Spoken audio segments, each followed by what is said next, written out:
Hello and welcome to Me and You and Nancy Drew, a podcast in which I, Colleen, and I, Megan, are going through the Nancy Drew books, classic and modern, the TV show, the movies, the games, the whole extended Nancy Drew universe, one story at a time. To start us off, we're discussing The Secret of the Old Clock, which was originally written in 1930, although both of our copies are the 1959 Grosset and Dunlap edited versions. The edited versions, we looked this up, they apparently make her 2 years older and, quote, more respectful of male authority, unquote. So do with that what you will.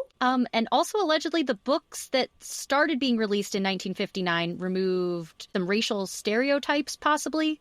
We're going to do our own research to figure out exactly what that means, since the internet wasn't quite as clear as we hoped about that. And in fact, multiple people online have pointed out that the job they did of removing these racial stereotypes just kind of removed the people of color from the original books instead of just kind of dialing down the prejudice. We have actually gotten our hands on a 1930s version, so maybe look out for an episode where we'll dive deeper into that to see what exactly the changes are from the Secret of the Old Clock 1959 version from the Secret of the Old Clock 1930 version. I hope they still have a clock. I wonder if it gets older over time. Maybe the clock is still from the same time period. Or, yeah, is it a younger clock if they're changing the time period? Such a good point. Secret of the slightly younger clock. So, yeah, as previously discussed, my name is Colleen. My late mom, Shar, had this amazing podcast idea. And so we're keeping the title she came up with and a lot of her segment ideas and just kind of like the general spirit and vibes of my awesome mom in this. So she grew up reading Nancy Drew. And so I have most of, if not the entire series on my bookshelf that were her personal copies when she grew up. So the one that I read for this one, is actually 2 books in one volume.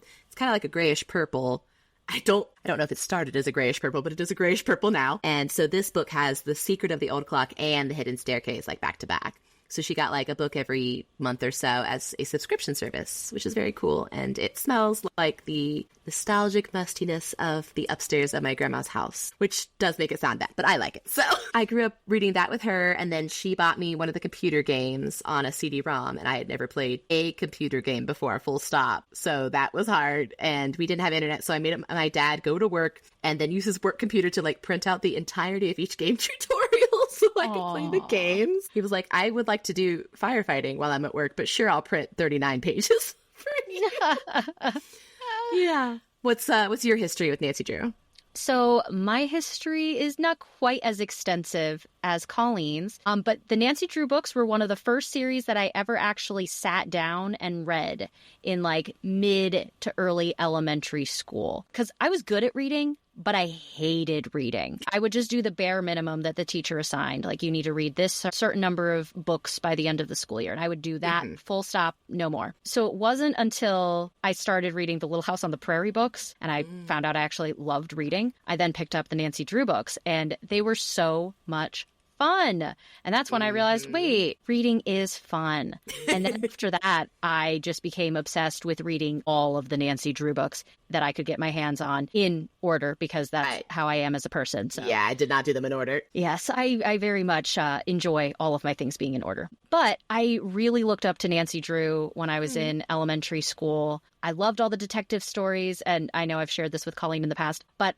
every time I would go get my hair cut, my mom would always make sure it got cut to the same length. That wasn't a choice. But I would always ask my like little hairstylist to like curl out the bottom a little bit so it like flared out like Nancy Drew, specifically because I wanted to look like Nancy Drew. And so I would get very excited about my Nancy Drew haircut from ages like 8 to 12. Incredible. Yes. The one thing she's known for is for sure her hair. Definitely. We all know what Nancy Drew's hair looked like. I mean, I did learn, they describe it as Titian, but I was like sounding it out and it's Titian and I was not saying it the right way. I can guess how. Can you extrapolate? How you might have pronounced that. And it just means like strawberry blonde. So my mom always loved Nancy's moxie, which also is not a word I've ever used outside of describing old-timey people, but whatever. And she's like, oh, she's driving around. She's got a convertible. She's picking locks. That's a crime. That's fine. Whatever. But like, Nancy's very independent, and that's very cool. And then my mom got me into like Veronica Mars and all these things that reference Nancy Drew because they have girl detectives, and Nancy's a girl detective. And Colleen subsequently got me interested in Veronica Mars, which I never watched when it was on. Yes, for example. And I also never played any of the Nancy Drew computer games as a kid or a teenager. So I made you play one of those. Yes. So I have played, I think, 2 of them now. 2 of those, yes. 2 of them. Oh my gosh, such a great time. I wish that I'd had them growing up. They're fun. They're very fun, especially because we did not, like I said, we did not have internet. So I'm like, this is all in one disc. Or in the case of the very first, this is the Secrets Can Kill CD-ROM that actually took place across 2 discs just for like storage space because of the time in which it was made. So I checked it out of the public library. So already this has been pre-loved. You see a little scratched up. The discs are not in perfect condition.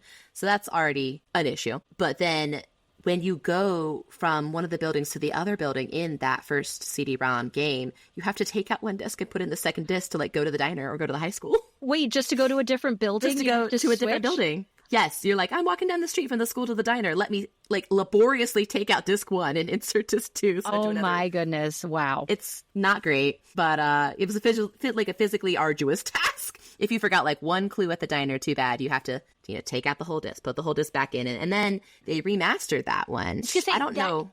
That's the one we played on Steam. You played the remastered one. Mm-hmm. And I don't know if I showed you because they changed it. It was 2D, like the characters were kind of like more cartoony, and then they like made them into 3D animated versions. Mm-hmm. And they also changed the ending, I believe, when they remastered it. But you never saw the original, I don't think. And I'm going to have to show a picture. The guy who works at the diner got such a glow down. I know that's not really a term, but like he goes from this little happy teenage guy and then he turns into this blonde horror that is ostensibly still 16 years old. He is at least 30. Wow. I don't know if you knew that the diner guy was a teenager because he doesn't look like it. No, I don't think that is like a middle-aged man. Yes. And that's fine. You're allowed to work at the diner when you're a middle-aged man, but we're supposed to be finding like clues regarding the high school students, and he's one of them. He got held back like 20 years, I think. It's unfortunate. So Megan, how do you know your co-host, Colleen? So I met my co-host, Colleen, about 5.5 years ago when I became their coworker at an elementary school we both worked at. And when we first met, we were trying to figure out if we were going to be rivals or friends. Because we very visibly had a lot in common, including a ridiculous wardrobe with very colorful dresses. I would say fabulous wardrobe. Yes, fabulous wardrobe. Very colorful. I have cooler earrings, though. That is very true. Very true. Well, honestly, it's more that I have more earrings. I have way too many earrings. But I've kind of switched from the dresses with the weird patterns to more like button-downs with weird patterns since I came out as non-binary. But like I obviously have my Miss Frizzle dress still. That's still in the closet. And of course, the rainbow octopus skirt with pockets that someone super cool made for me. Yeah. That was me. I made that. That was you? That was you? You made that because you're cool. Did it have a matching mask? It did have a matching mask for the pandemic. Yes, very fun. So like as we were kind of getting started at, well, I mean, you were already working at that school, but we were both, I think, very like jealous of each other's like personality and wardrobe and style. And we were both interested in theater and things. So everyone was trying to encourage us to start a drama club together. I was like, oh, I had wanted to start a drama club, but sure, I guess we can start a drama club. Really same. And then as we started to kind of feel each other out, we were like, wait a second. I think it might have actually been Nancy Drew that brought us together. There's a few different things. You know, we spend a lot of time on similar parts of the internet. It was inevitable. We just grew up in the same part of Tumblr at the same time, is what you mean.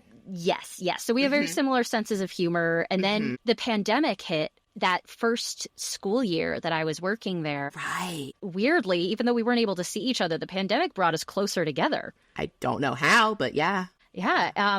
We didn't like see each other in person for like 6 months. But after that, like, that was the magic of the internet. Best friendships. Yep. Yes. Best friendships ever since. Oh, yes. And now we are, unfortunately, no longer coworkers, mostly because I moved over an hour away. Makes it a little tough for commute. Difficult commute, yeah. Yes. But we were each other's bridesmaids, so that's very exciting. Yeah. My brother called you the diversity hire for being the only straight person at my wedding party. Yes. I'm the token straight from the wedding party. Nice. Thank you for representing in this trying time. Okay, enough about us. Let's get to know our fearless detective, Nancy Drew. Drew Haiku. In this segment, we will each recap the book through the poetic form of haiku. For those of you who may not know, a haiku is usually in Japanese, and it is usually about nature. And it's a poem. But the American elementary school teacher version is just in English, and it can really be about whatever. But the rules are that the first line has 5 syllables, the second has 7, and the third has 5. And that's it. Okay. Great. So let's recap this book. This is my extremely helpful Drew haiku of The Secret of the Old Clock. The Ohio State University would be very, very mad at me right now. Okay. Nancy finds a clock with hidden will inside and distributes the wealth. Ooh, yay! Yeah. Do we do snaps after the haiku to indicate that we're poets and or beatniks? Snaps? Yeah. Your turn.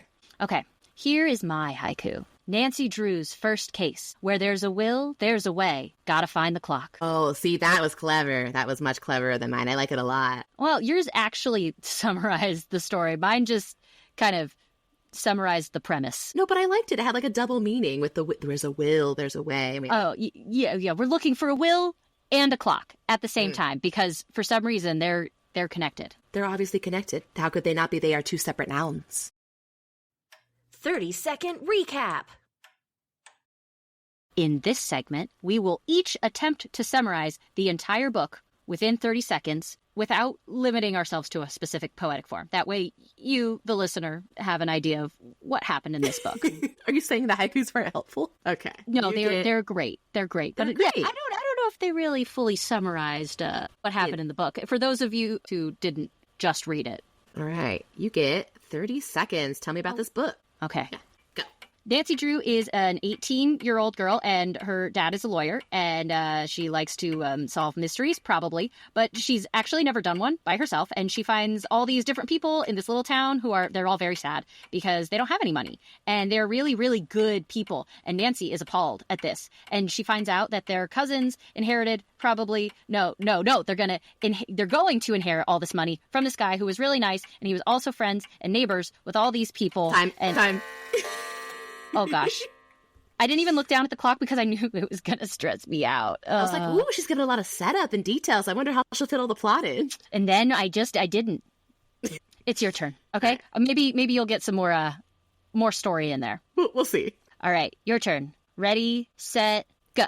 So Nancy is in her blue car thinking about her dad, a lawyer who does mysteries. He solves them. He solves mysteries. He does not make the mysteries usually. And then she helps him. And then she's like, oh my God, there's all these poor people and I wish I could help them. Oh my God, there's maybe a will from this rich guy. Let me find it. And then, oh my God, while she's talking to this poor person, she mentioned that he liked to hide things in weird places, like perhaps a clock. Oh my God, there's movers. Then they're con men. Oh my God, there's a clock. I'm speeding. Is there a cop? Great. Oh my God, the will gives money to all these people. And we all lived happily ever after, except for the bridge guys. The end.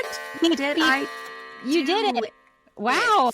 You did it perfectly. I perfectly said, oh my God, a lot. There was a lot of oh my Gods in there. I got stressed. I do like how you phrased how Nancy's appalled to find poor people. I know that you meant, like, she's sad they have no money. But I thought she was appalled. She was appalled that they have no money. And she thinks they should have money because they're good people and they work hard.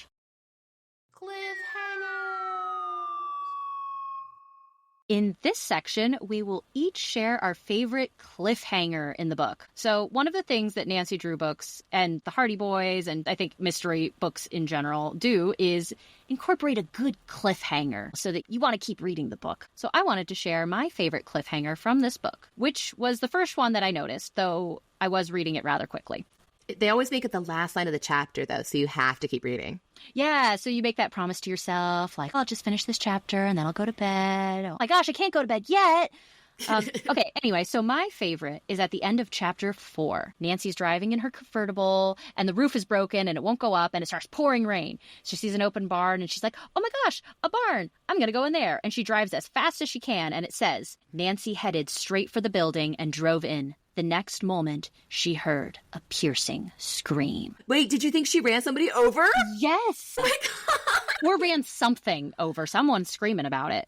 I just assumed the scream was unrelated. I'm like used to these cliffhangers being more dramatic than the actual plot point would deserve. I love this though, this like alternate universe where she drove in and ran someone over. Yeah, okay, well this is like the first Nancy Drew book that I've read probably since elementary school. Uh-huh. I know for a fact I read this one in like 3rd grade, so it's been a long time. And yeah, like a piercing scream. Very dramatic. Incredible.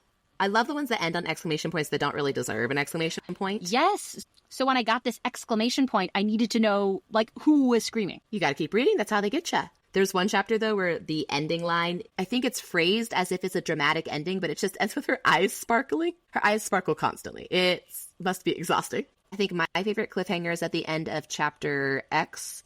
That's 12. I did that math in my head. Very good. Good job. Thank you. I'm an educator. So she got locked in the closet that she was snooping in, and then they did not give her any food because why would you? And she goes, "They left me here to starve," she thought frantically. So that was my favorite cliffhanger. I love it. Ship of the week. In this segment, we will be looking at relationships, also known as ships, for those of you unruined by the 2013 Tumblr era of the internet. And so when you ship two people, usually in a fictional story, hopefully in a fictional story, don't do that to people in real life, but it's where you have two characters that you hope that by the end of the story will end up in a relationship. So you might hear phrases like, "Oh, I ship them," to show that you want like two characters to get together, or "that ship has sailed." You'd say that when two characters did actually get together in like canon show or book or whatever piece of media. Or you might say the opposite, like "the author sunk my ship." So like if you were hoping that character A and character B get together, but then character A actually gets with character C, the author sunk your ship because in the canon of the story, the text that the author has come up with, the author said that your wishes about those two characters are unfortunately not true. That's canon with one N. Well, one N in the middle, not with two N's in the middle. Yes. I guess the canon with two N's would sink a ship. That's not where that came from, right? I don't think so. I don't think so. I just had to check. Yeah. And so if the ship has sailed, then that means you got what you wanted and your two characters are in a relationship. They live happily ever after. Yes. We will each choose a ship to support from the text that we're covering. Often, I'm pretty sure the ship doesn't sail for whatever we choose, but that's okay. Nancy Drew is not a romance. It is a mystery.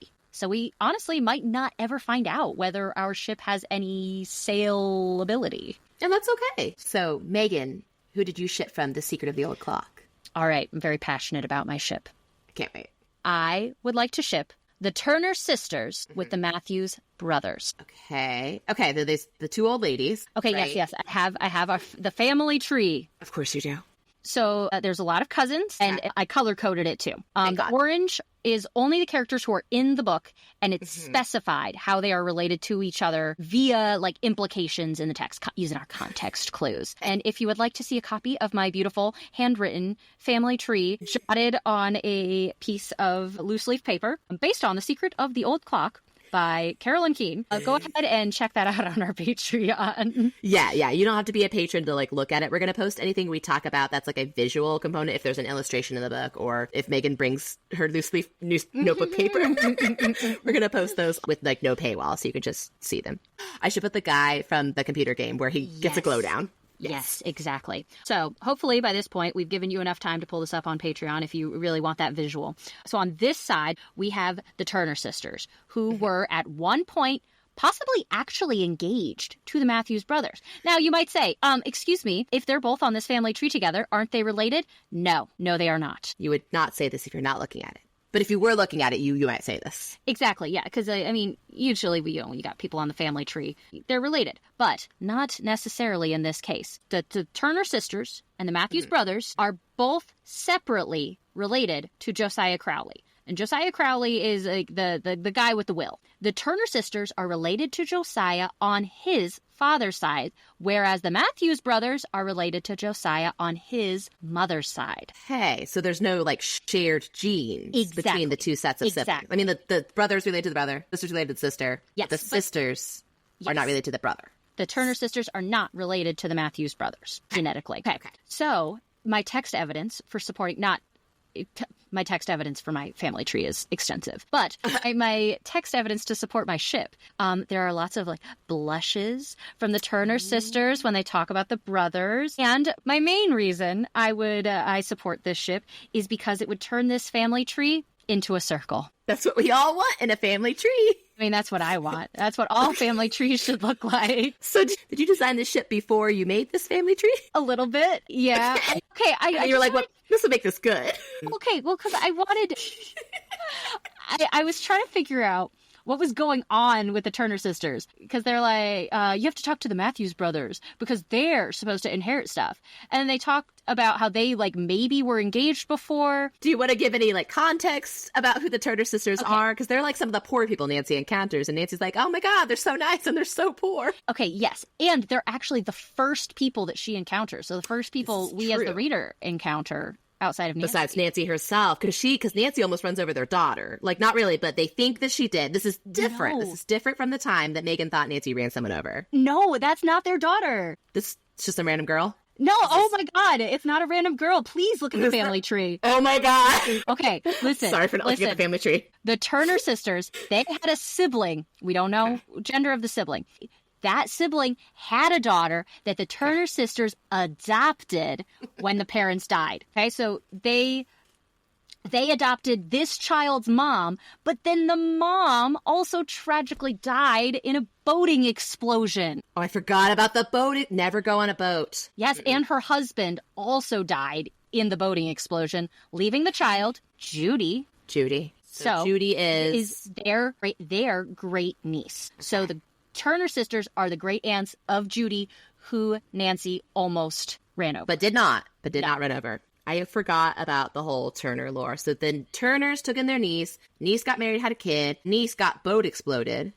And no, the married. Oh, the husband. Right. Yeah, everyone got boat exploded. Everyone got boat exploded. You hate to see it. Yes. So this means that the Turner sisters are Josiah's first cousins once removed. Okay. I've never known what the once removed and second cousin things mean. So thank you for the illustration. I feel like they really should have put this in the book. I feel like Game of Thrones or those kinds of books have a family tree in them. This could have been helpful. Yes, I agree. That's why I had to make my own. Okay, so anyway, then the Matthews brothers on the right side of the family tree. I see. They are Josiah's first cousins on his mom's side as opposed to the dad's side. It's weird to me when a set of siblings dates like a different set of siblings. Yeah, it's weird. But they're not twins. No, they're not twins. Okay. But I just needed to understand while I was reading, like, why were these two sets of siblings engaged to each other, but also they're both set to inherit. It does feel weird, but I could see from your diagram. It's not as weird as it sounds. Okay. Yes. So I needed to know. And then when I finally made the family tree, I was like, okay, I definitely support this ship. And even though they're all described as older, however, the Matthew brothers, while having gray hair, are unlined and cheerful faced. Well, thank God they're unlined. You could find love at any age. And I think these people have gone through a lot of trauma and tragedy, and they've got that in common. But they still blush when they talk about these boys they used to be engaged to these many, many years ago. Yes, so the feelings haven't gone away. And there's been so much tragedy, especially in the Turner sisters' lives. And then all of them lost Josiah and their shared family member, right? And then they're almost cheated out of inheritance that was promised to them, an inheritance that would have changed like all of their lives. And so, yeah, I think they have a lot of similar things going on in their background. And additionally, I think they would make cute couples. And then also they make my family tree a circle. As all family trees should be, according to Meghan. Everyone write that down. Okay. So I had like a little trouble deciding on my ship because I like Nancy and Helen, but I think that they're like bosom friends, a la Anne of Green Gables. The way that it's written in these older books, as a modern reader, I would read it as a crush, but I don't know if that's actually canon or just like a very close female friendship.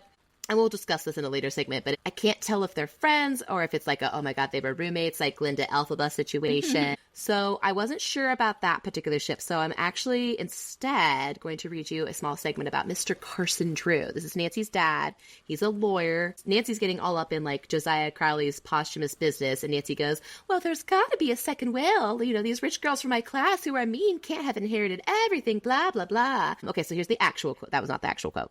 The actual quote is, Dad, I don't know why she talks like that. Dad, don't you believe Josiah Crowley made a second will? Nancy questioned suddenly. You sound like a trial lawyer, the way you cross-examine me, Mr. Drew protested, but with evident enjoyment. So, I think my ship this week is more of a conceptual ship, and it is Carson Drew and being put in the anti-lawyer chair. There's got to be a better name for that.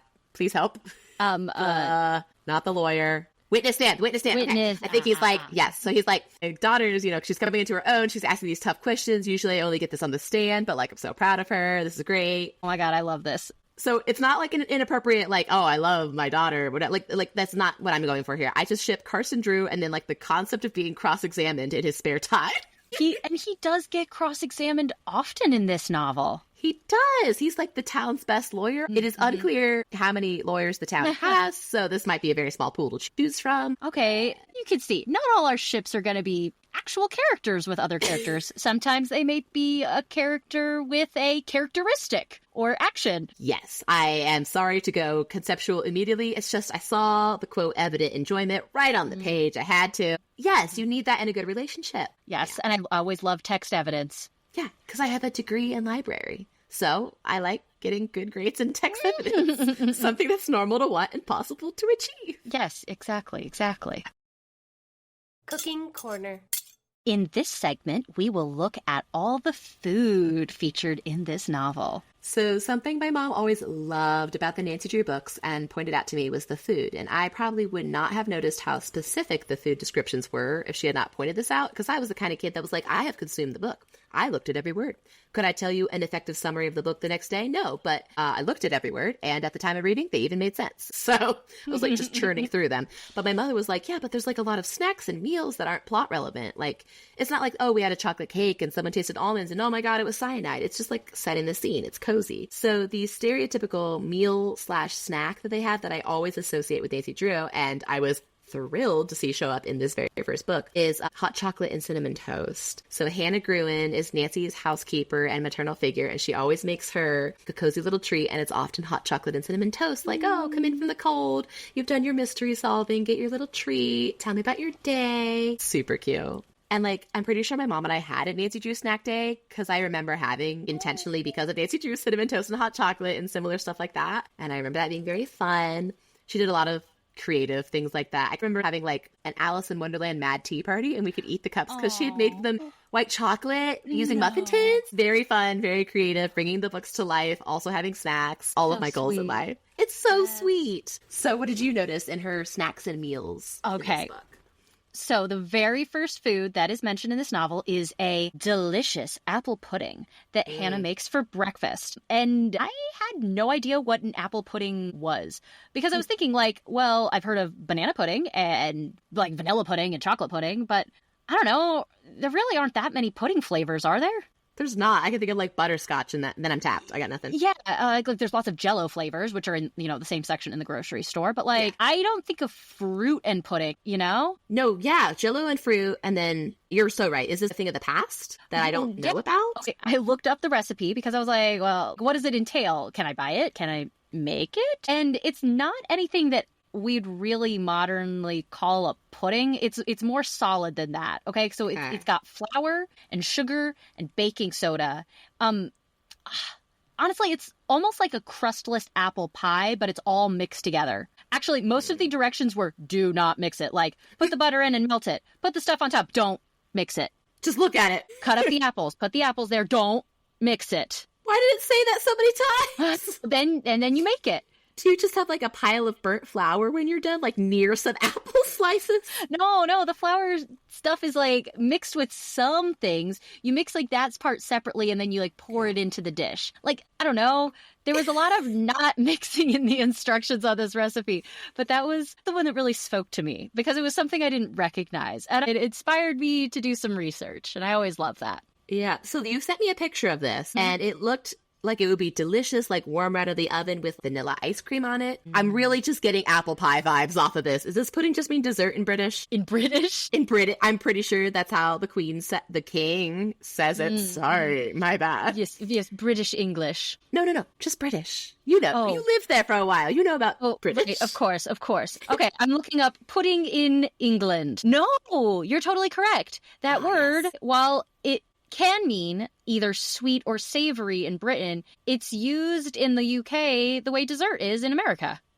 Okay. Notably, Nancy is not in Britain, though. Thoughts? She's in the nebulous town of River Heights, and we never get a state, but it's for sure America. So, I don't... True. Okay. Well... Isn't it like Connecticut? No. It's vaguely Connecticut vibes. So I think New England, but we never get like confirmed. So the recipe is called apple desserts. I do like dessert for breakfast. Okay. So one of the foods I notice is when Nancy meets some other poor people, she spends the whole book meeting strangers in her town or in like the next town over. I don't think she ever goes like super far away from home, but she's like, oh my gosh, I have new instant bosom friends. It's these two. They're Allison and Grace Hoover. So this is a different set of sisters. They are not on the family tree, right? They are neighbors of Josiah. And these are younger sisters, too. So they probably have very unlined faces, so jot that down. And then it's mentioned they have, like, a chair and a table and, like, curtains that are clearly made from something else, a la Kit Kittredge in American Girl. Yes. I think did she have, like, a feed sack dress? Yeah, or, like, yeah. underwear? Yeah, and she was really embarrassed about it. So these young sisters have, like, this genuinely, actually very pathetic birthday event. And this is not meant to be, like, poor shaming or anything, but Nancy's like, this is the best birthday I've ever attended, and it says she genuinely meant it, and the birthday is exclusively a homemade cake, and then Alice sings a really sad ballad about an English lass. Like, it says it was tuneful, but it's a ballad, and I don't sing a ballad at my birthday because it sounds very sad and depressing, but you know, you do you. But like, the cake itself is this golden yellow cake with some frosting, and I just love that image. And then later they have strawberries and waffles, and that's a different time. That just sounded yummy. But then my other one I wrote down was that, so Nancy meets just another person that she becomes instant best friends with, as you do. And this is the one who told Nancy about the will that would probably be in a weird hiding spot, like, for example, secretly inside of an old clock, if I had to, you know, just put a name on that. So this one's disabled. She's living on her own. Nobody's taking care of her, which is already bad, but it's made worse because prior to his death, Josiah Crowley specifically said, hey, you will be taken care of financially by my will. And then it's not in the will that they find prior to this book. So this one's like, yeah, this kind of sucks. I have no food. I did fall down the stairs recently. Anyway, so now Nancy sets up, like, everyone starts bringing her food. And Nancy adds, like, a jar of homemade beef broth. And I just can't get the image out of my head of Nancy showing up to this woman's house. She's like had no support in her life for like the last unknown amount of time. And you're just this little rich girl with a convertible being like, here's my miscellaneous meat jar. Do you like it? Yes, beef. She brings beef broth. And then at one point there's a mention of like chicken casserole. But later when Nancy eats her food with her, it's just beef broth and crackers. Nancy came and ate the food she brought this poor woman. She has nothing. She can't cook for herself. She has like a sprained ankle. That's so rude. Maybe she felt pressured, you know, like she's being hosted at the house. She brought her food. Like now she's got to partake in the food, you know, breaking bread with your friends. I mean, I guess it proves it's not poison. That's good. True. So that concludes our cooking quarter. Be like Nancy Drew. Eat someone else's crackers for them. Fashion police. In this segment, we take a look at the fashion surrounding Nancy Drew. So any outfits or fashion statements that are awe-inspiring, confusing, or noteworthy in general. Did you have any fashion pieces that really spoke to you, Colleen? I had two good ones and one bad one. So the first one I noticed was Nancy with her yellow sunback dress. I love a yellow dress. Yellow is the best color. My 5-year-old niece and I agree on this, and I need to be so clear. My niece's favorite color used to be purple, and then she heard that mine is yellow. And ever since then, she makes a point of telling me, we have the same favorite color because you like yellow and I like yellow. That's adorable. So I'm an influencer. I did have to Google what a sunback dress is, but it's what I guessed in my brain. The back's like cut out. You can get the sun on your back. But my favorite part of Googling it is I typed in the phrase sunback dress. I did not even type in yellow sunback dress. I didn't mention Nancy Drew. And the first like 10 results were the quote of this exact sentence in Nancy Drew. So nobody else is talking about sunback dresses anymore. Then the other outfit I really liked belonged to Judy. She's the great niece being raised by these older sisters. She has this hand-embroidered teddy bear patterned pink play suit. Very cute. And then it goes on to say that she looks very cunning in it. And what I think they intended was, she looks smart and fashionable. With this modern reading, I chose to read that as a tiny child looked evil while wearing a handmade teddy bear jumpsuit. I will not read it any other way. I will not hear notes on this. And then, of course, the worst outfit is Nancy wailing, oh, why didn't I bring a raincoat when her convertible doesn't work and it's raining? Okay, well, in Nancy's defense, she thought she would be in a car that had a roof, so that's not really on her. But she's like, whoa, I'm the worst. I wasn't prepared. And like, sure, but you're right. That is mostly the car's fault. I mean, I understand that, though, feeling like it's your fault for not thinking through, like, every possible thing that could go wrong. So yeah. I respect Nancy in this moment, and also in many moments. So my favorite description of fashion was the pale blue dance creation. Yes, with a chiffon. Is that how you say it? Chiffon? Chiffon? So. Chiffon. Yeah. Yeah, whatever. So I'm fairly well known in my personal life for my many dresses. I don't like pants. Correct. Yeah, I don't like them. I'm against She's them. against pants. Morally against pants. She wishes women never got the vote or bloomers, and you can quote her on that. No, please don't quote me on that. That is inaccurate. And she wants all family trees to be circles. Anyway, so I would really love to get to just see or even wear this pale blue dance creation. I imagine it spins a lot when you twirl. I'm a very big fan of a spinny dress when, you spin around and the twirl all goes out. And I do love like some vintage fashion. So I feel like this dress for the dance would like have like a really nice silhouette. This outfit was like a little bit more important, not like important to the plot, but like it featured in the plot because she runs into those mean girls from her high school in this dress shop. And this is the dress that gets ripped, and then Nancy ends up getting it for 50% off because it's ripped. Nancy didn't rip it. And I also love a great deal on a dress. Yeah. Even though it's ripped, the seamstress is like, oh yeah, I'll get that all fixed up for you and 50% off because you're Nancy Drew. Love that. It's another good character moment for Nancy, too, because these random girls, they're not random, we'll talk about them later, but I think they're from her high school, and the girls are fighting over this dress, and they like bit and step on it, and it's like the animated Cinderella movie where they rip up her dress so she can't go to the ball. Like, yes. It was truly like exactly that moment.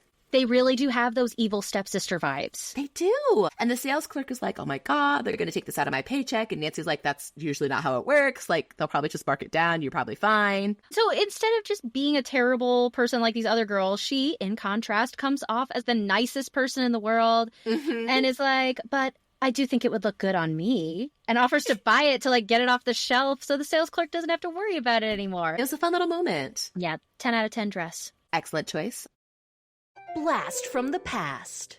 In this segment, we will look into the past, comparing either the way technologies were then and how they are now, such as different things that maybe would have made the investigation go faster if Nancy was solving it today. And then we will also be on the lookout for some things that maybe haven't aged so well, whether that's socially or phrases that maybe we wouldn't use in our current times or we'd use it in a different context and so on. So where do we want to start on that?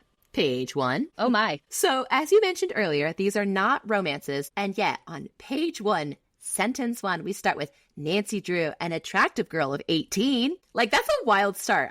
That would not be in a modern book, or if it would be, I don't think I would continue reading. It's a weird vibe to start with. I think it's intended like, oh, she's nice, she's got pleasant facial features, as Lemony Snicket would phrase it, but from a modern perspective, it feels weird, right? How about you? Okay, so a lot of things that I noticed tied back to our fashion segment. In the aforementioned dress shop, she had an individual seamstress come and fit the dress specifically to her in the store where she bought the dress. And that's something I feel like we're lacking in modern times. We have a lot of this, fast fashion now. Clothes just are built for the average person, which, there is no average person. So the idea of getting this individualized outfit is very nice. It feels like something that would last longer than whatever you just like pick up off the rack. And I think that needs to make a comeback. I agree. I think when I was reading that segment, I was looking at it from the wrong lens because I was just thinking, oh, these shops must still exist, but I am not on the tier of wealth where I have been to one of those. But you're right. I feel like they're probably not really a thing anymore. So what I noticed were just a lot of little phrases that felt out of place or like incorrect based on how I would have had that social interaction. I am not, the king of perfect social interactions, to be clear, but the great aunts think that Nancy has run over this 4-year-old that they're in charge of, and she asks, quote, excitedly, did you run into her, unquote. And I don't think of excited as a synonym for distressed, right? I think of excited as very happy, right? So from context clues, the context is, did you just run over my 4-year-old? You should be reading that as like emotionally instead of like excitedly, but like, because now excitement is pretty much, it's emotionally, but exclusively positive emotions. Yes, exactly. Like, I understand that she's not thrilled about this possible vehicular manslaughter, but when you say excitedly, I'm like, whoa, hoop-de-doo, did you run into my child? So, very exciting. What else did you notice? I noticed some fun historical background details near the end of the story when they find the will. Spoiler alert, Nancy does, in fact, solve the mystery. She solves the mystery and finds the will. So then at her dad's office, they decide that they need copies of this handwritten will. There's two different things that occur during the scene. One thing is that they ask for a photostat. And from context, I could kind of figure out what that meant. It is something to help them, like, make copies. So they're waiting for the photostat to be done. And it turns out that this is the specific name of a machine that would effectively make photocopies. The word photostat was used as a verb. And now in the same way at least our generation, talk about Xerox as an action. I don't know if younger people say that anymore.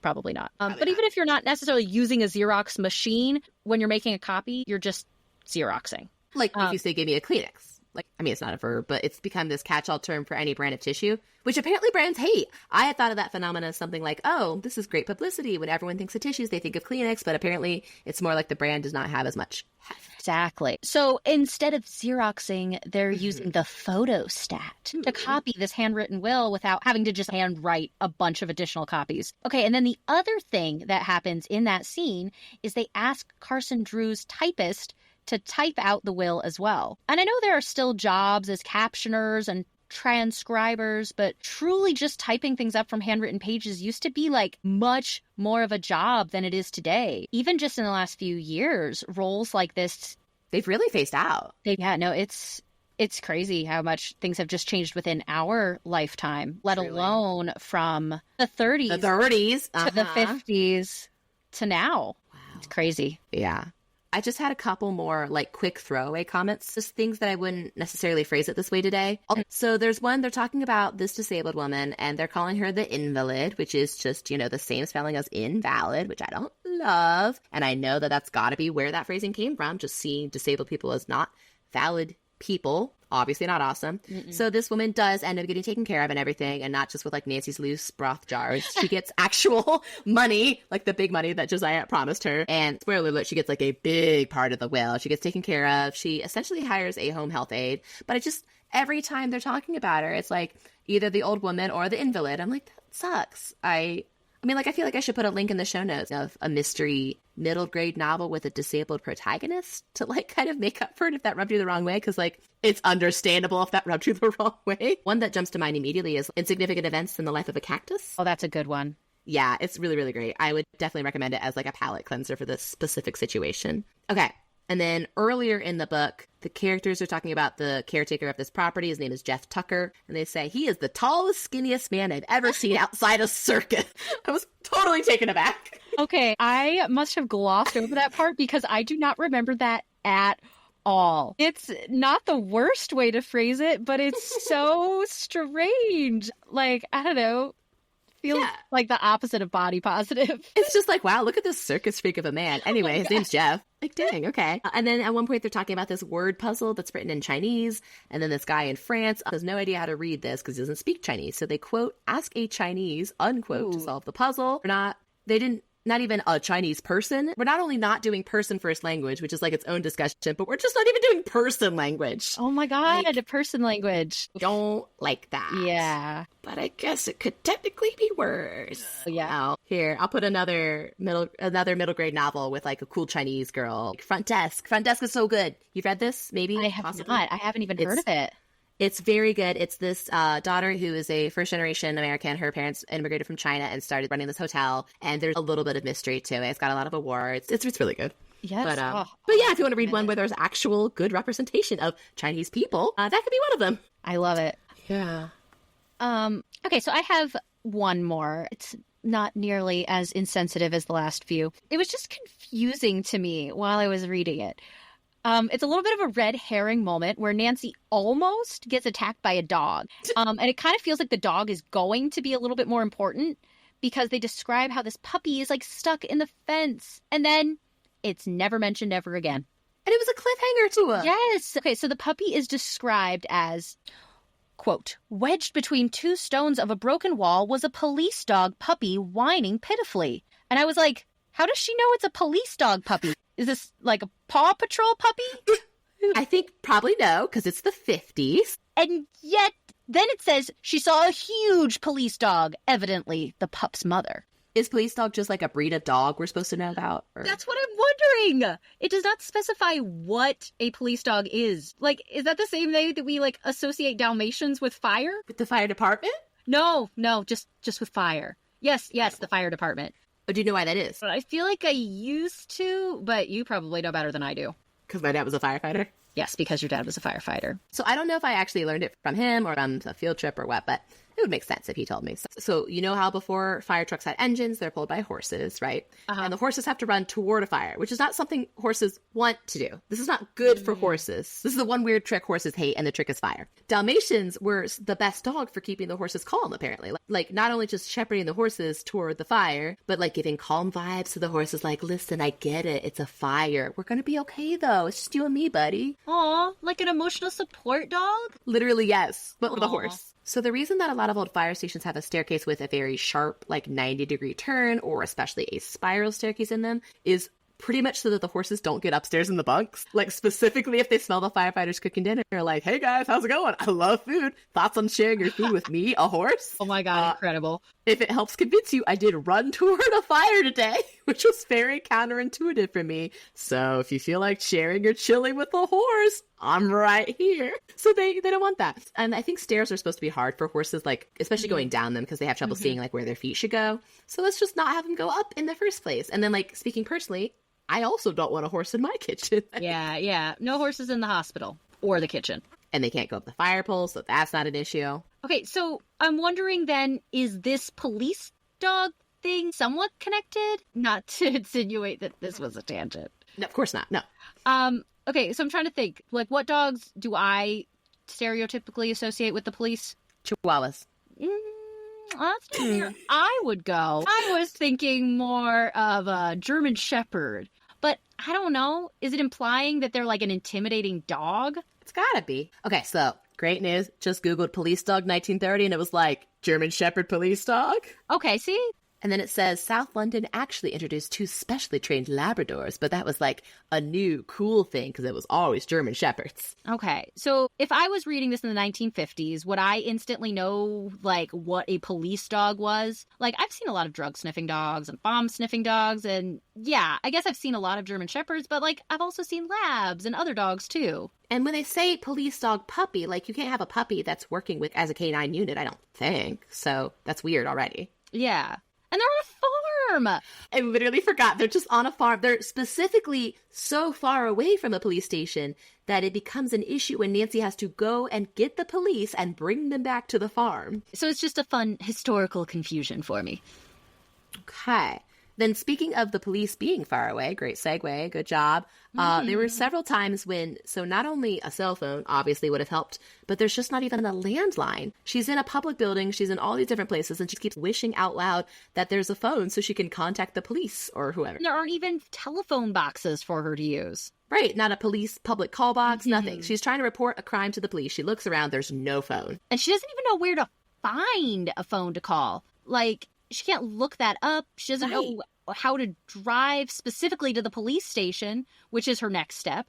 The caretaker has to guide her to the police station in the next county, since this isn't even where she's from. If there was a technology that would have really helped Nancy in this book, besides the phones, I think Google Maps would be great for her. Or, like, just a GPS. I mean, she doesn't even have a road atlas in her glove box. Like, that could, in theory, help her find a police station. She's just kind of guessing. Oh, yeah, I guess an actual map would have helped too, right? Literal map. She has to stop for directions multiple times. And it's in the middle of the night, usually, and she's a woman traveling alone, and she has no way of navigating if even one thing goes wrong, which often does, because she's Nancy Drew. This is, I mean, kind of a disappointment, because I think of her as being very prepared, but if she doesn't start bringing, like, a road map with her, this is probably going to keep being a huge issue. And all of these distant relatives who are very distantly related to each other, please see my family tree, are just giving her like the vaguest of directions.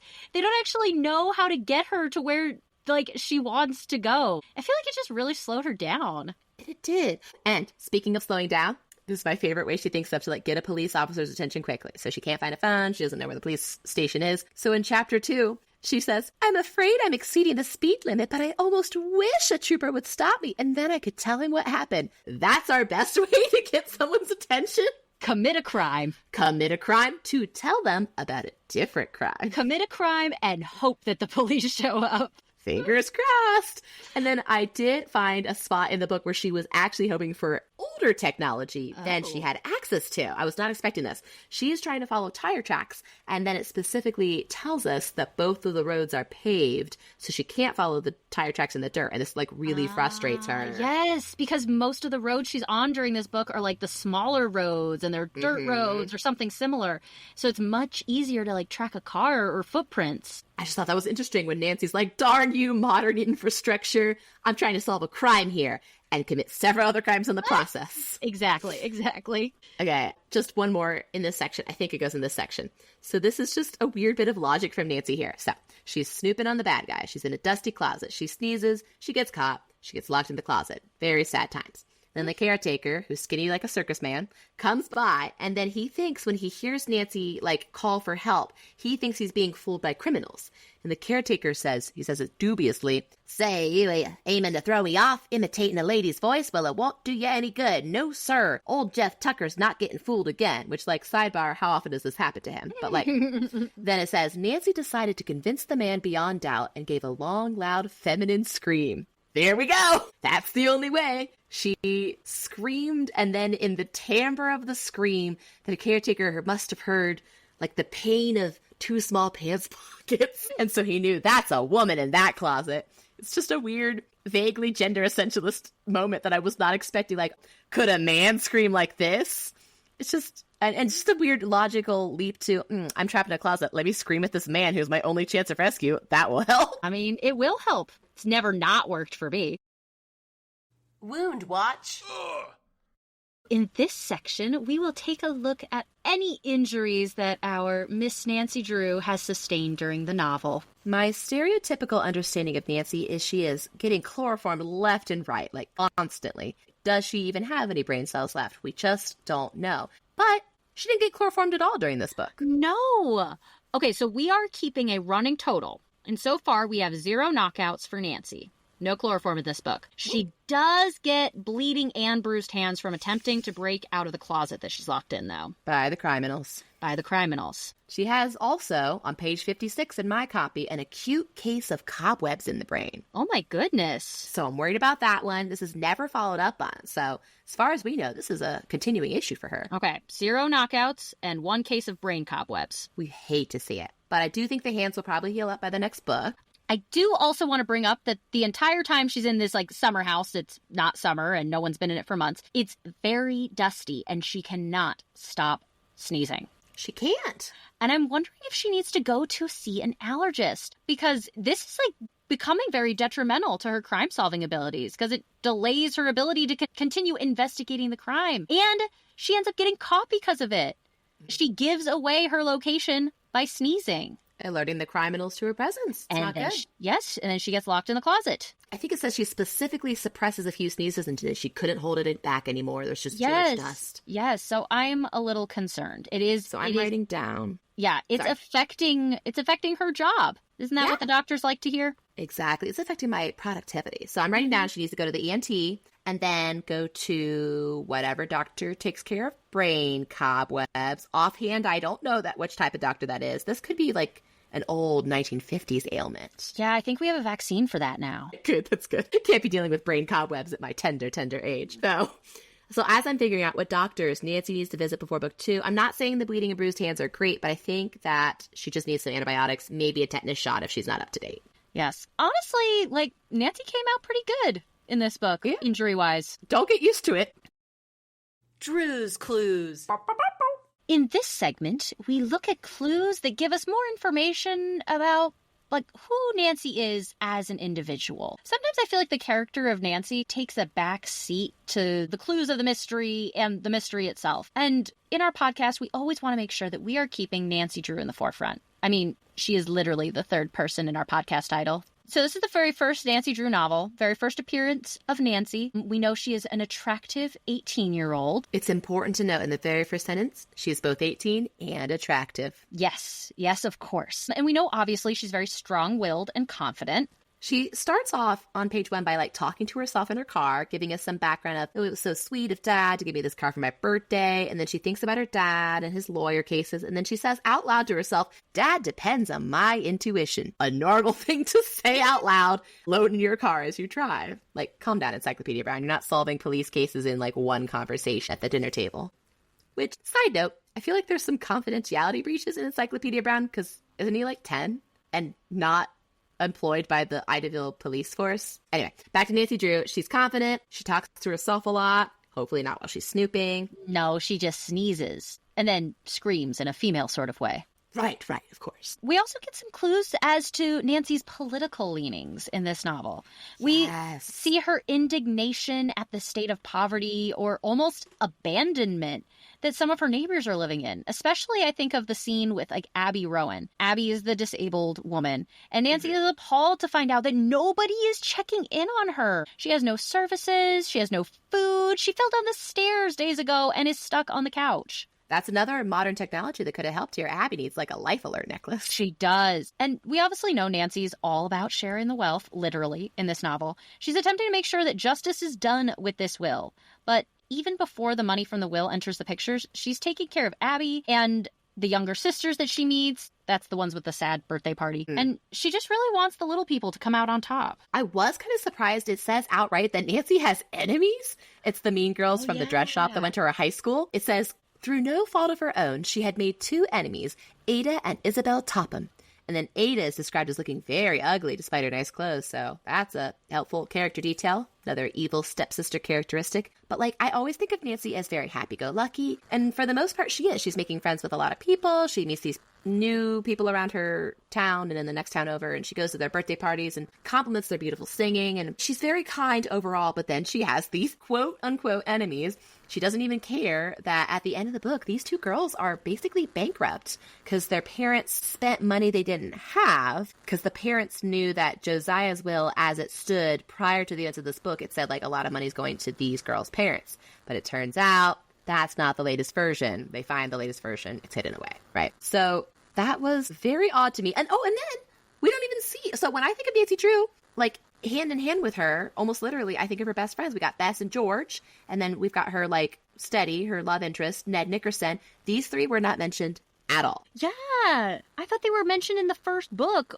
briefly, but they're not even in passing. No. So I remember her friend Helen having I remembered that she was a recurring character, especially in the earlier books, which is interesting because she doesn't show up in the modern Nancy Drew lore. She's not in any of the computer games, and I don't think she's in the Nancy Drew notebooks for the younger kids. If she is, she's a background player. But Bess and George and Ned are always in those. You can always call them on the phone in the computer games. They're always around. Also, she's very upset about the increased cost of living and low wages in the very first chapter. I was like, girl, same. That has not changed. Yeah, so that stuck out to me as well. She runs a lot of errands for her dad, too. She's very willing to help.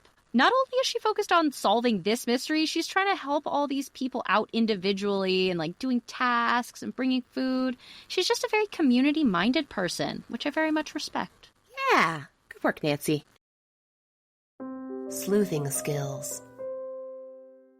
In this segment, we look at skills that are very clearly needed for you, the listener, to be a good detective and follow in the shoes of our dear Nancy Drew. All detectives need these. Some skills that Nancy demonstrates for us that are imperative to becoming a detective. You shouldn't even enter detective school if you don't already have these skills. Exactly. If you want to be a detective, you'd better start working on these skills. I'm sure you can get a book from the library or a nice YouTube tutorial to better yourself in these regards. So, first we have changing a tire. Even if you hate doing it, as Nancy does, you need to know how to do it independently. You never know when your beautiful blue convertible is going to get a flat tire. Her car has so many problems in this book. It does. Did we ever get the roof fixed so that it closes? Nope.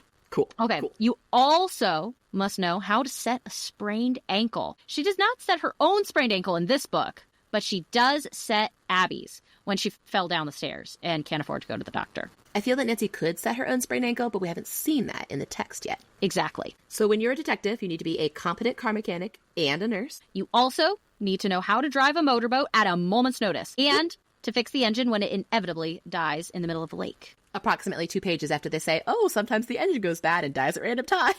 Nancy, just says, you know what? I'll take this risk. I'm going to go into the lake, and if it dies, I'll fix it. I mean, it takes her hours to fix it, but she does. She comes back covered in grease, and everyone else is like, what did you do? We also have a lot of tracking. You need to be able to track footprints and tire tracks in order to be a good detective. And the final skill that this book tells us that you need, and I feel like we'll see this in every Nancy Drew book, is to lie. You need to be good at lying. Nancy lies a lot during this book. Constantly lie. So these are just to start with. You'll get some more skills to work on for the next episode, but this is your homework for now. Accidentally gay. So in this segment, we've been talking already about some phrasing and language that has different meanings in today's world than in the 1930s or 50s world that Nancy's living in, but focusing specifically on it from an LGBTQ plus lens. So if I was writing today a completely platonic friendship, I would probably not describe it the way that Nancy and Helen's bosom friendship is described, but the language that is used to describe these deep love that the friends have for each other is more normalized in these books of the past. And of course, books and writing of this time period are using gay to mean happy and queer to mean strange, which is why for a while, after reading Alice in Wonderland as a child, I was running around my yard yelling to the world that I was queer, and my parents were like, hi, thoughts on the definition? Do you know what that means? And I informed them that I'm actually great at context clues and it means I'm strange. And I assumed they were like, for sure accurate, but you cannot be yelling it because there's other definitions that you're not old enough for. Yeah, I don't know. I don't remember the whole conversation. I just remember being like, could we not be yelling this? Fantastic. Incredible. And then, what do you know? I ended up being both definitions of queer, so score 1 for Past Colleen. Amazing. Previously, I mentioned that she did come out of the closet, Nancy did, when she was done with her sneezing fit. So, she was done with being locked in and screaming at tall, skinny men about it. And I found it very metaphorical that she, wound up with bruised hands because of how hard it was to get out of the closet. Sometimes it could be a struggle, but she got there in the end, and we're all proud of her. But also, okay, in general, I had thought at first, this is not even a joke or a headcanon that I was wishing for. I genuinely thought that the Turner sisters that were raising their great niece were a couple. I did too. Okay, thank you. Because I thought that they were not related. I thought they were just saying that they were sisters so that no one would ask any questions and it'd be more convenient and more safe for everyone involved. I know that that's kind of a trope with older same-sex couples, especially in the past. We're living together and we're sisters. Yes, sisters. We'll just call it that on paper so that no one asks any questions. Or cousins, if you watch the American version of Sailor Moon from the 90s. Cousins, yes, classic. So I genuinely did not realize that one was not even a joke. I just was like, oh, clearly I see what's happening here. We're raising this little girl together, we're going to tell everyone we're sisters just to be safer. But now I've seen the family tree. So I obviously do not ship them together anymore. I thought it was just a different situation. So yes, I definitely thought that too. Okay, glad it wasn't just me. Did you find anything that would fit in this category? Oh, yes. I mean, the word gay itself just shows up on every other page. It feels, it's just thrown around willy-nilly. I'll be there, Nancy declared gaily. Yes, exactly. That was nice of her to RSVP while actively getting an undercut. I'm sure that's what it means to say something gaily. And this was also my second possible ship of the week. My second choice, if I wasn't so focused on making my family tree a circle, would have been Nancy and Allison. Allison is one of the younger set of sisters that we encounter, the neighbors. And there's a lot of Nancy noticing Allison, noticing her attractive, lilting laugh. Yes. So Nancy ends up acquiring singing lessons for Allison, finding a way for her to receive training after she hears her beautiful, sad, tuneful birthday ballad. And this girl, she does get money from the will, but currently as it stands, she has enough money for a chair and a table. And so Nancy's like, I've got to get this for you, my best friend of one day. They are just instantly so close. Yes. And I mean, it does literally say on page 41 in my copy, quote, Nancy was attracted to both girls, to Unquote. both girls. I flagged that too. It's talking about how serious the girls look and how these sisters look like they've had to deal with more tragedy than they should have at this age. And then Nancy at this time is also soaking wet because this is right after she gets caught in a rainstorm and her roof won't go up on her convertible. So she gets into these girls' house. She doesn't know them. And she immediately strips. She immediately strips off all her clothes. They bail out the water from the car. She parks it in their barn. I'm sure the car's upholstery smells fantastic now. Then she goes in the house, immediately strips. They dry her clothes. She's ironing her own clothes. She's standing in their house in this little robe. She's like, this is fun. I don't know what I would have done without you girls. And they're like, this is fun for us too. Come over all the time. And then they have Allison's birthday celebration while Nancy's just like hanging out in a robe. It's a great time. I know. Oh my gosh. And further text evidence with just these same girls. 1, their conversations at supper were, quote, gay and animated, unquote. And 2, near the end of the novel, she greets them both with kisses. Oh, that's right. And then Allison describes her as her dearest friend. Nancy should be like, wow, you have so few friends. We've met a day ago. She should. But Nancy is described as having a deep blush. Oh, that's so sweet, though. Okay, so these are the Hoover girls, right? Yes. Okay, because later on somebody else says Nancy has taken, quote, such an interest in these Hoover girls, unquote. And the context is she's, looking to find this more accurate, more updated will of Josiah Crowley's. But she's, like I said, very adamant that she's like, I will get you these opera lessons, even if we can't find this money. She's the one that introduces Allison to this like opera singer, and he's overcome by Allison's talent, her singing so emotional. And Nancy's like, I will get these for you, even if we can't find the will. Like, I got to make your dreams come true. She does so much for someone she just met 1 to 2 days ago. It is incredible. I also really liked Grace and Allison's description of their Uncle Josiah. Wait, so he's their uncle? No. Yes. No, he's not. They're not related. I think they just... Oh, like an auntie. Yeah. We're real close with this older guy, but he is like family to us, but we're not literally. Okay. But so they're talking about their, quote unquote uncle. And they say, some people thought him queer, but you never minded his peculiar ways after you knew him. And I know it just means he's like a weirdo, but I also love reading as, yeah, for sure everyone knew he was gay and we loved him. So no one judged him for it. Everyone loves him. And then, with Nancy's bosom friend Helen, the narrator describes her as this slim, attractive school friend of Nancy. And the narrator's kind of sitting on Nancy's shoulder, right? Like, it's in third person, but it's almost entirely, if not entirely, from Nancy's perspective. So when the narrator calls Helen attractive, it feels to me like Nancy is describing Helen as attractive, right? Yeah, I think so. Wait, so that makes our intro to Nancy as an attractive girl even better. Love the confidence. She knows herself. So she meets Helen. Like, she already knew Helen. She meets up with Helen. Helen's like, oh my God, I want to go to camp, but I can't because I got to sell these charity ball tickets, blah, blah, blah. But when I go to camp, it's going to be great. And then Helen says, quote, why don't you come along? It's not expensive. And there's room for lots more girls. We have loads of fun, unquote. And I'm like, oh my, loads of fun, lots of girls. How many pillow fights are there? Can I go to this camp? Because they're all adults. It's not like summer camp like for girly girls. It's like, hey, we're just hanging out at camp. Do adults do this in modern day? Do we have summer camp for adults? Thanks. I don't think so, sadly. I would like to. We need that.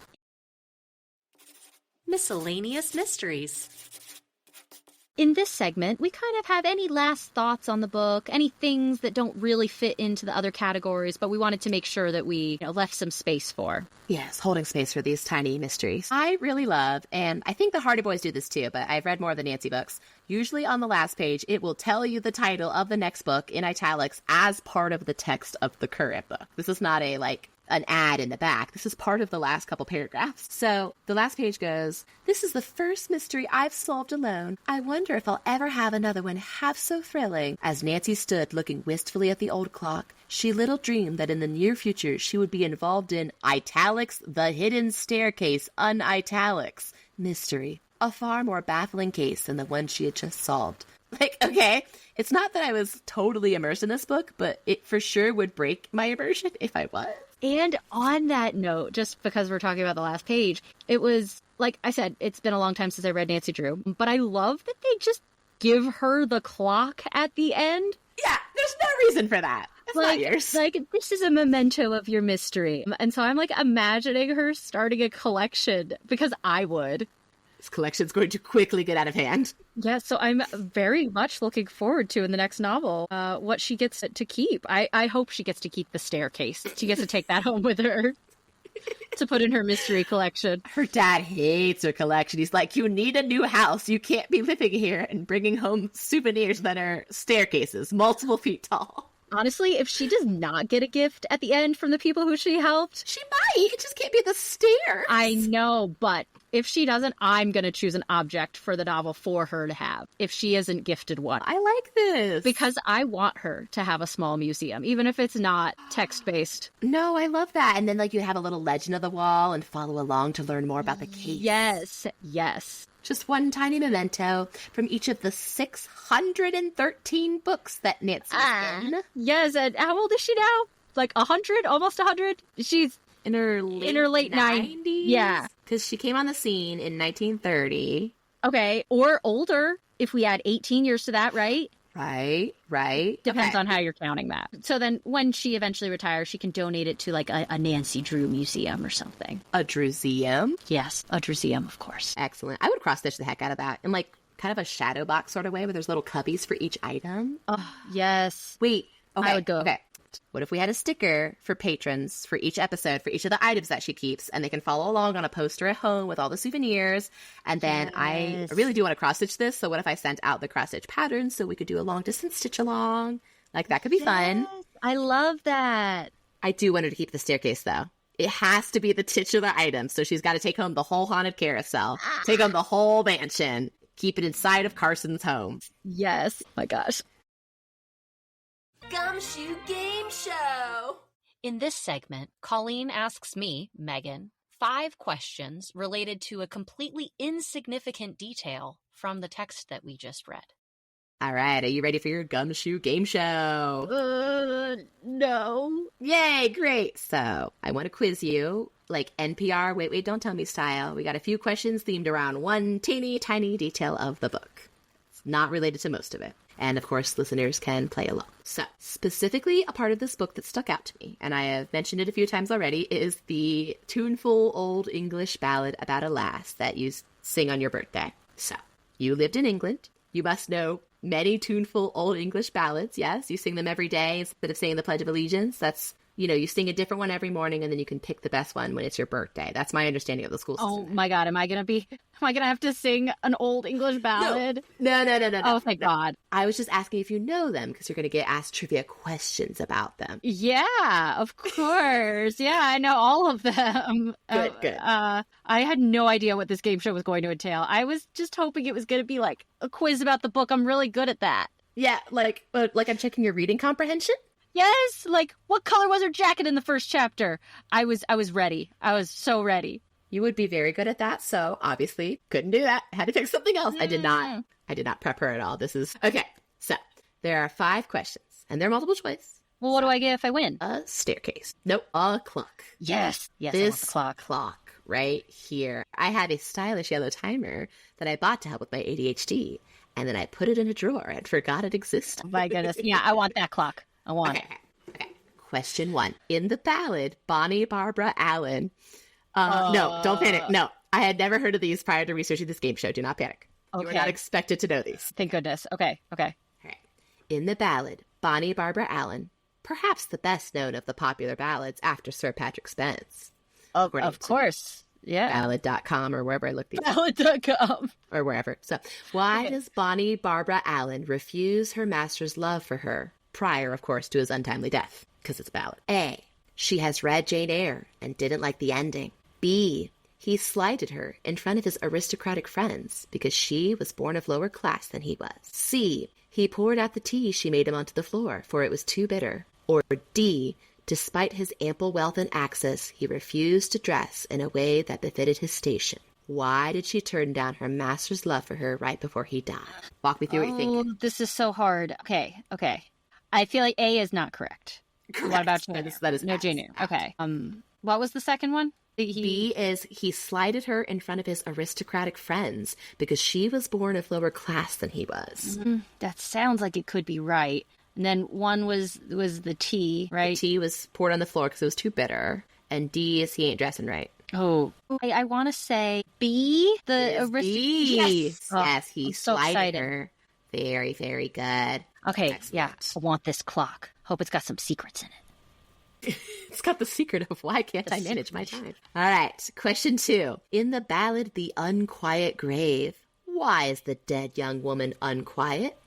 A. She wishes her bereft lover to cease his mournful pining and find joy in life again. B. She is too committed to her handbell choir. And hashtag can't stop, won't stop, thus remaining unquiet. Well, C. Her husband has taken a new lover, which displeases her greatly, as the new lover is wearing the dead one's clothes. Or D. Her home has been invaded, and she shrieks to sheer off the armed forces as they sleep in her bed. So okay, I know it's probably not B. Not the handbells. Don't you seems too obvious. Can't be that one. Handbell choir. Yes, that's why. Were you really in a handbell choir? I was in a handbell choir. Oh my God. When I was a music intern at a church in college, and I learned handbells, and I could do 6 in hand, which is great. Oh my God. Well, it's 4 in hand, and I was in charge of 7 actually, so I could have 4 at a time, and then I was in charge of 7, like all the accidentals, and you switch them out in between. And I felt great about that because I picked it up pretty quickly. But the girl 1 octave up from me had been doing it since she was literally a child because her mom was the music minister. And so she was in charge of an entire octave. And I was like, well, I'll never be as good as her. I must be trapped. That's actually not how it works. You're already do a whole octave though. Leaps and bounds above everyone else. That's not a handbell choir. Yeah. I've never held handbells. The thing though, here's the thing. Unlike playing piano or the other things I play, on its own, it's not that great a skill. Can't just pick up my 7 handbells and be like, okay, here's 1/3 of a song. You have to imagine the higher. I could see that. Oh my gosh. Okay, wait. To go back to the question, A was about, what was it? A is stop being depressed. Stop being depressed. Her husband. Oh, she wants her husband to stop being depressed. Yes. C is new wife lover wearing her clothes, and then the other one is her house is full of the armed forces. And she's Third Amendment rights. Don't be in my house. I'll yell at you. I kind of want to say the most dramatic one sounds like C, and I want that one to be right. Unfortunately, tell your husband to just stop being depressed. Just get over it. No. That is what she wants. It's nicer than that. It's like, oh, but the wind is so beautiful, and like go out to the meadow, and it's really nice. Like, yes, I love you too, but like you have so much life left to live. Not actually stop being depressed. But unfortunately, you did not. I'm happy that you fell for my dramatic. I know false answer. They're tough. You're very good at coming up with false. I mean, thank you. One of them was very obviously false. The other ones are very convincing. Thank you. All right, question 3. In The Wife of Usher's Well, we all know this one, obviously. In The Wife of Usher's Well, how do the wife's 3 sons return to her after being sent away to school? A. Triumphantly, bringing forth the corpse of a mighty dragon they have slain. B. Sadly, and with dunce caps upon thine heads, as they hath flunketh all of thine classes. Okay. I think I did not use thine correctly. They failed your classes. So that's okay. Love that for us. C. Returning in various states, as one has suddenly found a wife, one became a mighty knight, and the youngest is head pupil. Or D. They return as ghosts. Well, it's a ballad. I feel like they didn't return with the dragon. That seems too happy for a ballad. But sad for the dragon. Yeah, The Wife of Usher's Well. I feel like, the third, again, the second one is probably false. Right. Just because I said thine wrong? Yep. That was the... I looked it up, I couldn't find a way. Thank you. Yeah, I looked it up and I couldn't find a way to say like his that sounded old-timey enough, but also like parsable. Yeah. So I'm debating between C and D, which is the coming back in various states. That could be it. And then also them all coming back as ghosts really tracks for a ballad. I really want the clock. I want to get it right. You can do this. I believe in you. And I like getting A's. What am I going to do? Go with D, the ghosts. Correct. Yes. Very thank good. goodness. Worried about that one. I could tell. All right. Question 4 of 5. We're almost done. Okay. So I've got 2 right and 1 wrong. Correct. Okay. Ooh. You got this. Okay. Oof. About whom is the ballad Mary Hamilton, which ends in an untimely death for Mary and her child? A. Mary Seacole, that is Seacole, not the bird, seagull. B. Mary Magdalene. C. Mary Queen of the Scots, asterisk, not Mary Queen of Scots. There were a lot of Marys that were queens of the Scots. D. Mary, the lady in waiting to Mary Queen of the Scots, asterisk, for the same reason. Oh my gosh. So sorry. This one's really hard. I'm sorry. So many Marys. Okay. I almost put E, Mary, did you know? But I thought that would be rude. Lisa would have been able to eliminate that one. No, I just add extra problems for you. No. Okay. Mary Magdalene seems incorrect to me. Only because I keep thinking the ballads, like old English ballads, Mary Magdalene seems a little older. Wrong time period. Wrong time period. However, Wrong I mean, place also. everyone loves to write about whatever they want. So, like, who knows? Maybe they're talking about her. But for now, I'm going to eliminate that option. Mary Queen of the Scots, but not the Mary Queen of Scots that I would be thinking of that was like... Correct. Not the one you'd read with the Royal Elizabeth. Diaries about. Yeah, okay. All that, and that doesn't eliminate anything. There's so many Marys. Oh my God. And there's so many queens. And so many Scots. And who's Mary Seacole? I have no idea who that is. She might have a ballad about her. She might not. She might. Hard to say. I'm going to have to take a random stab in the dark at this one, I think. Probably what happened to Mary. Stop. For some reason, I'm going... Yeah, I don't know. Mary, the lady in waiting... No, that one can't be right. The lady in waiting. Could it, though? This is so hard. I just want to get it right. Okay, I'm going to go with D. It is the lady in waiting. Very, very good. Oh, So, a little peek So behind the stressful. curtain there. Yeah, I could tell. Not for me, though, so that's great. So, the reason she and her child died is the child is hers and the king. So, not a great thing. oh. If you're, so like, so not dramatic. right. So, the queen's like, hey, not only is that the king's illegitimate child, not great. That's like my husband, bro. We're like close. We're tight. Literally, you tighten up my corsets every day, and then you are having affairs. I don't care for it. Mary Seacole is a super cool Jamaican woman who worked as a nurse in the Crimean War and like broke a bunch of social rules and prejudices to travel the world and help like people in need in very dangerous places. Awesome. Good for her. Totally wrong timing. That's the that she started. Well, I guess it could be the right timing. I don't really know when these ballads are made. I got to go back to ballads.com or whatever. But she was born in Jamaica in 1805, and then she lived in London for a while. So Amazing. anyway. All right, we got one more, and you get bonus points if you don't need the multiple choice. But I already won, right? You did already win. Yes. Okay, Just but letting you okay. know. Okay. You did. You got 3 out of 5. Okay, so this should be less stressful. Okay. Oh, thank I'm goodness. going to describe a ballad to you, and you got to give me the name of the tuneful English ballad. Okay. Okay, so our protagonist, the titular maiden of the ballad, lives in a holy place. She works there for no pay, just for a place to stay. She cleans up after others her entire life. She is named in the song, but it is clear she has almost no personality, at least the others see, almost to the point of facelessness. Later, she perishes alone. In this same parish, no one mourns her or comes to the surface. She remains as blank in memory as she was in life. Eleanor Rigby. It is, in fact, Eleanor Rigby. I started so confused, but I was very confident.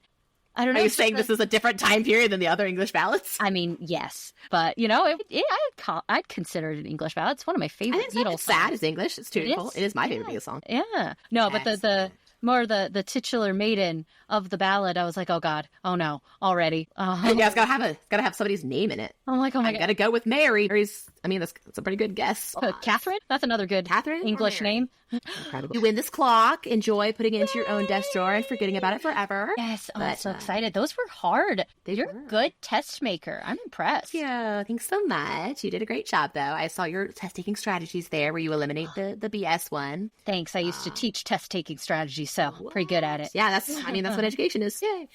Do you want to know what the options were that you could choose from?